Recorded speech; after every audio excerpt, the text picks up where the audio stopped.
Përshëndetje të dashur miq, mirë se erdhët në A2 Business, unë jam Aurora Sulçe. Qeveria nuk po realizon dot të ardhurat dhe buxheti ndodhet në vështirësi serioze.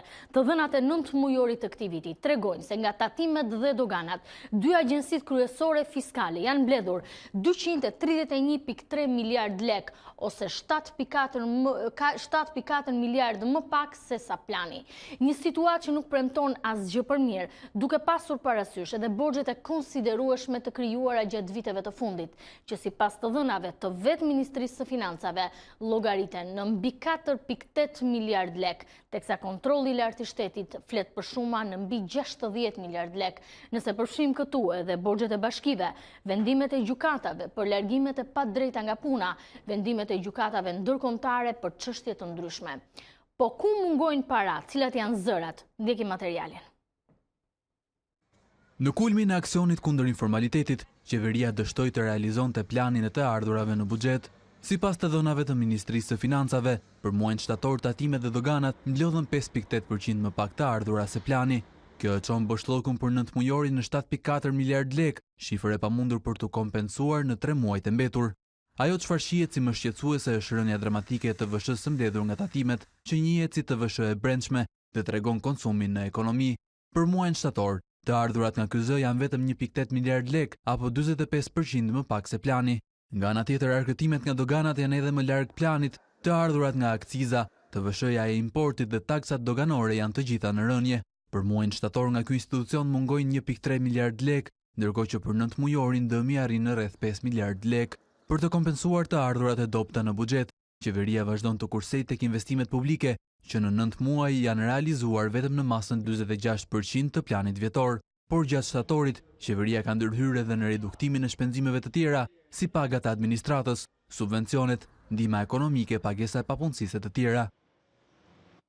Për opozitën, mos realizimi të ardhurave ka të bëjë me punën e dobët të qeverisë, që në një reakcion zinxhir ka shkaktuar ngadalësimin e përgjithshëm të ekonomisë së vendit. Ndjekim argumentat e Dorian Telitit, ekspert për ekonominë dhe njëherëzi shef kabineti i kryetarit Partisë Demokratike. Ajo që shqetësuese është fakti që kemi arkëtim të TVSH-s më të ulët se sa viti i kaluar. Dhe çfarë ka ndodhur? Pra çfarë ka ndodhur që TVSH-ja, sidomos TVSH-ja e arkëtuar nga tatimet, ajo quhet ndryshme TVSH-ja e brendshme, pra xhiros së brendshme të konsumit, të shitjeve të gjithë operatorëve të tregut, rezulton vetëm për muajin shtator të jetë sa gjysma e shtatorit të vitit 2018. Në këndvështrimin tonë, për dhe të gjithë ekspertët fushës, ka një dakordsi të plotë që ka ardhur për dy arsye kryesore. Nga njëra anë është performanca e dobët e ekonomisë shqiptare, pra ritmet e ulta të rritjes ekonomike. Në njëkohësisht ana tjetër, kjo vjen e gëshëtuar dhe me rritjen e informalitetit, i cili është një fenomen 30 vjeçar, por që duhet që avash me kalimin e kohës, me kalimin e viteve, të vinte të ishte një fenomen me trend në ulje. Si do të krijojmë një ambient kur bara fiskale të jetë sa më ulët jetë konkurrueshme krahasuar me vendet e rajonit. Kujtojmë që sot kemi barën fiskale më të lartë pas Serbisë për sa i përket taksave dhe lokale apo qendrore qofshin ato. Duhet të gjejmë zgjidhje urgjente për çështjen e pronës, një problematikë 30 vjeçare, dhe duhet njëkohësisht të sigurojmë edhe të kemi sa më shpejt një zbatim të shtetit ligjor, duke rifutur në sistem sigurinë juridike si një element kyç për mbarvajtjen dhe për rritjen e besimit biznesit.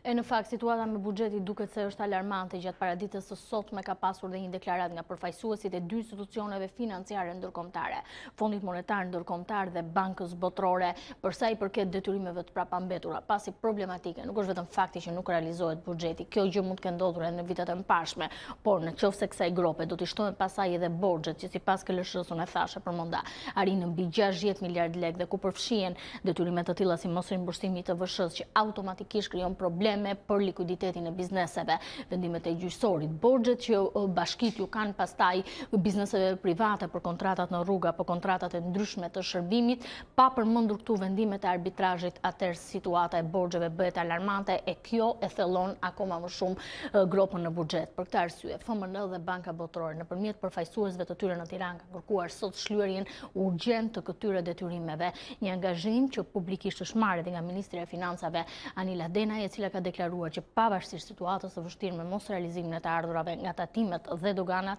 prioritet për qeverinë mbetet pikërisht shlyerja e këtij detyrimi. E për të folur pikërisht për situatën e buxhetit dhe që reflektohet automatikisht edhe në ekonomi, u kanë ftuar në studio zotin Arben Male, është ish ministri i financave. Mirë se erdhe. Unë vi këtu si profesor ekonomist. Po ne, kur analizojmë buxhetin, kemi kënaqësinë gjithmonë edhe të themi që je ish ministër, sepse ju përtej pjesës si profesor i ekonomist jeni njohur shumë mirë dhe mënyrës se si funksionon administrata në tërësi, se kjo ka bëjë edhe me mirëqeverisjen. Sepse dhe institucioni është për politikat publike dhe mirëqeverisjen. Atëherë, si e ke parë nga të dhënat e 9 mujorit? Kemi sinqert nga ajo që dëgjova nga komenti juaj dhe nga fakti që qeveria ka filluar të mos kryej dhe pagesat për politikat sociale, gjendja e përkeqësohet jo vetëm si tregues ekonomik, po edhe nga pikpamja shkencore në rast kur ekonomia ngec dhe ne kemi rënje të ndjeshme të rritjes ekonomike, politik bërësit, kryeministrat, ministra financave rekomandohen që të veprojnë menjëherë me ata stabilizues që e ndihmojnë ekonominë të rritet. Pra, bjen të ardhurat, duhet të rrisim shpenzimet e pjesa ku paraja përdoret menjëherë. Kështu, nuk po them se nuk po rriten X% pension, nuk po them se nuk rriten X% pagat, por të mendosh se do vësh rregull në financat publike duke shkurtuar mos pagesat për papunë dhe për ndihmën sociale, kjo është jo vetëm jo shkencore, po jo dhe njerëzore. E dyta, unë jam sensibilizuar sot, kam bërë edhe një koment në Facebook për faktin se ka një tregues i cili duhet të jetë alarmant dhe duhet të fillojë që në parlament të bëhet diskutimi bile interpelac me kryeministrin. Si është e mundur që kemi 14 miliard lek mos pagim të sigurimeve shoqërore. Dhe kryesisht nga një pjesë e bashkive në listën e tatimeve rezultojnë 11 bashki që E para dhe mbi të gjitha është një rregull i prerë në thesarin dhe nuk del qindar pavarësisht kush e paguan, privati, shteti, bashkia, ndërmarrjet publike, pa kaluar në thesar. Dhe ka qenë një rregull i ardhur gjithmonë. Nuk mund të paguash pagat pa paguar sigurimin shoqëror. Si ka mundësi që kryetarët e bashkisë bëjnë koncerte masive dhe nuk paguajnë pagat e sigurimin shoqëror. Bile shqetësimi që më ka ngritur disa qytetarë nga bashkëbisedimi në mjetet sociale është që institucionet publike, duke filluar nga më të rëndësishme të shtetit, po edhe bashki dhe ndërmarrjet publike, nuk kanë derdhur në sigurimin shoqëror as kontributin që u mbajnë punëtorëve si pjesë e tyre, sepse sigurimi shoqëror është punëmarrësi dhe punëdhënësi. Dhe kjo është njësoj si t'ja vjedhësh parat qytetarit. Për aq kohë sa nuk e ke derdhur. Kështu që situata me detyrimin prapambetura të sigurimin shoqëror është alarmante. Dhe do duhet menjëherë që qeveria e para të bëjë shifrat publike. E dyta, qeveria ka mundësi të ndikojë te bashkitë. Mund mos i thos sa punonjës do marr, po ka fondin e rëndësishëm që jep të pa garantuar. Sepse ka të dhëna që janë rritur punonjësit për arsye nepotike edhe elektorale. Qartë, janë larguar nga puna, shtohet kosto dhe paguhet por qeveria është bashkëfajtore se i ka lejuar të marrin pagat pa paguar sigurime shoqërore. Dhe kjo është edhe për ndërmarrjet e tjera, është edhe për ministrit. Duhet urgjentisht qeveria të komunikojë me publikun se kjo krijon panik. Ndërkaq, duket se në total ka një mospërputhje të shifrave edhe në mënyrën se si përllogaritet nga institucione të ndryshme dhe ndonjëherë problematika nis pikërisht këtu, duke mos ditur situatën reale të detyrimeve, ti ke shumë vështirë pastaj për të analizuar e për të bërë edhe një strategji se si do shlyhet. Ministri i Financave thotë që ka në total diku tek 11 miliard lekë për të shlyer, ndërkohë që sipas KLSH-s në total detyrimet arrin 60.3 miliard. Është hera e parë nga viti 2017-2018 në financat publike të Shqipërisë, dash 100 vjeçare, ndash 50 vjeçare, ndash 20 vjeçare, që të ketë mos rakordim të shifra midis kontrollit të shtetit dhe Ministrisë së Financës. Dhe këtë gjë duhet ta zgjidhë Parlamenti i vendit tonë. Autoritetin kushtetues për të certifikuar bilancin e shtetit shqiptar ka kontroll lart i shtetit. Kështu që në këtë aspekt mund të ketë dallime dhe unë bie plotësisht dakord që Ministria e Financave nuk janë detyrime imediate. Siç mund të jetë rimbursimi i TVSH-s, siç mund të jetë pagimi i sigurimeve shoqërore. Por siç është ky detyrimi që shteti u ka privatëve në tatimet e dogana, ka dhe detyrime që biznesi ka shtetit. Kështu që ajo mund të dilte edhe për diferencë. Sepse marrëdhëniet duhet të jenë reciproke. Qytetarët duhet të pagojnë detyrimet, qeveria duhet t'u pagojë në kohë. Elementi metodologjik duhet ishte pjesë e relacionit të kontrollit shtetit. Dhe nëse Ministria e Financës që e merr dorëzim përpara se të vijë në parlament nuk është dakord, duhet komunikojë me shkresa. Dhe kryetari i kuvendit duhet vendos qoftë edhe me një, si të thuash, ekspert i jashtëm për të parë se si është e vërteta. Mos rakordimi i shifrave financa publike është cënimi i kredibilitetit të qeverisë së vendit. Dhe padyshim më pas ndikon edhe në artimin e politikave që bëjmë, sepse ne shohim sot kemi në buxhet si 9 mujosh 7.4 miliard lekë, duke pasur parasysh se kemi pasur një rritje ekonomike të përgjysmuar. Ngrihet sërish diskutimi që sa optimist ka qenë parashikimi në realizimin e të ardhurave apo shpenzimeve apo artimin e buxhetit që në fillim të vitit, sepse nga këto shifra pastaj duket sikur një reakcion zinxhir ne krijoi situata të tjera. Gjatë gjithë kohës, dhe kur unë kam qenë ministër, ka pas diferenca gjithmonë.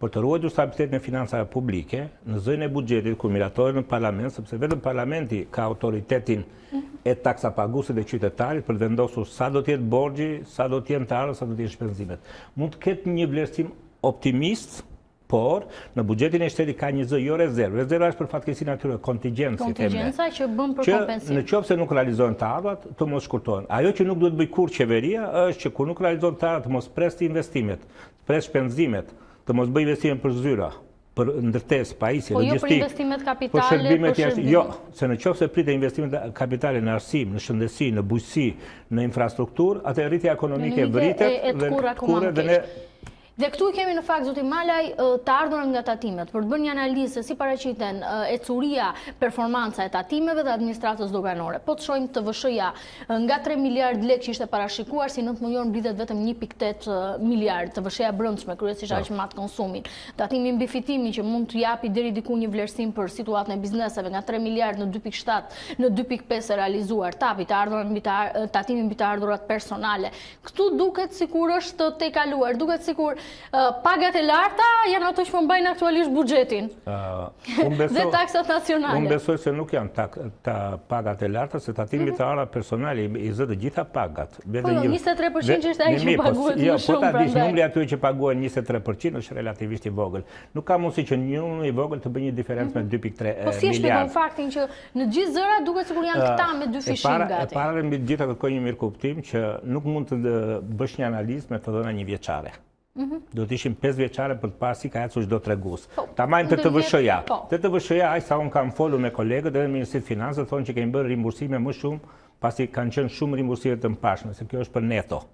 Po prapë kjo është pjesë e qeverisë së financave publike. Është menaxhim, nëse se kesh rimbursuar më parë do vi momenti do shkruash. Dhe nuk mund ta quash që po pagoj një çmim të mëparshëm, jo, duhet kërkosh ndjes që ke vonuar një pagesë sepse ke vrarë biznesin e vendit tënd që të prodhoj më shumë punësim, më shumë rritje. Dhe për qenë korrekt mund mos ta kishe planifikuar 3 miliard lekë duke dikur borxhin që ke të njohur. Planifikimi të TVSH-s shumë i kujdesshëm është i lidhur më ngushtë me rritjen ekonomike të vendit dhe treshi nuk është një shifra a priori që vendos Ministri i Financave.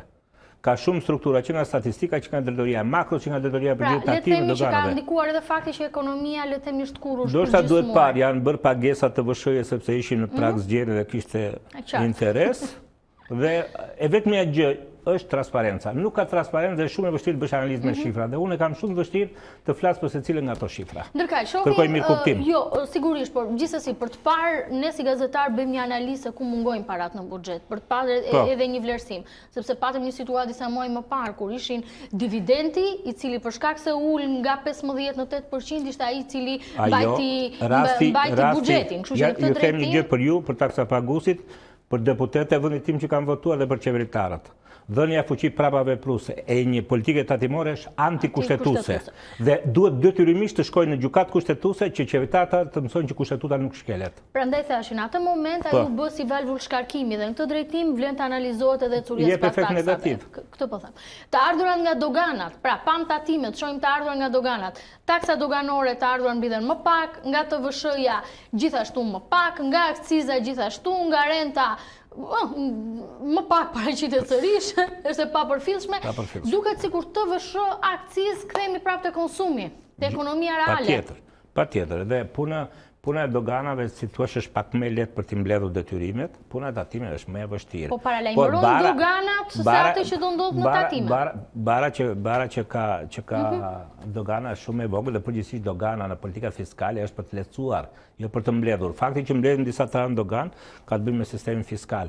Po misioni i saj nuk është mbledhja e ardhurave. Por paralajmëron situata në dogana për atë që do ndodhi në tatime në muajt e vijim? Po, sepse importet në bilancin tregtar të Shqipërisë tregojnë. Dhe ne kemi parë në analizat e Bankës Shqipërisë që bilanci tregtar po jep disa sinjale jo pozitive, që duhet i kemi parasysh se do na ndikojnë në ekonomi. Po importohet kryesisht për ushqime, për gjëra imediate, por jo makineri ka rënë konsider për makineri. Dhe Dhe kjo duket edhe te kredidhënia, po merret më shumë kredi për konsum dhe për likuiditete se sa kredi për investime. Dalin nesër shifrat do në trajtojnë dhe biznes. Shkurtimisht zoti Maleni, qofse do bie një rekomandim për qeverinë, për parlamentin. Le të themi si rregulla. Nesër në mëngjes kryeministri do të jepte konferencë shtypi në krah me ministren dhe duhet thoshte detyrimet e prapambetura duke filluar nga sigurimet shoqërore janë këto institucione dhe që nga sot asnjë institucion nuk kryen asnjë shpenzim operativ pa bërë planin që për 15 ditë, 20 ditë, 3 muaj të shlyej këto. Nëse nuk bëhet kjo, ne do vim nga një muaj në tjetër duke dizinformuar opinionin publik, por duke përkeqësuar të ardhmen e stabilitetit financa publike. Zoti Malek, kënaqësi gjithmonë që të kam. Faleminderit.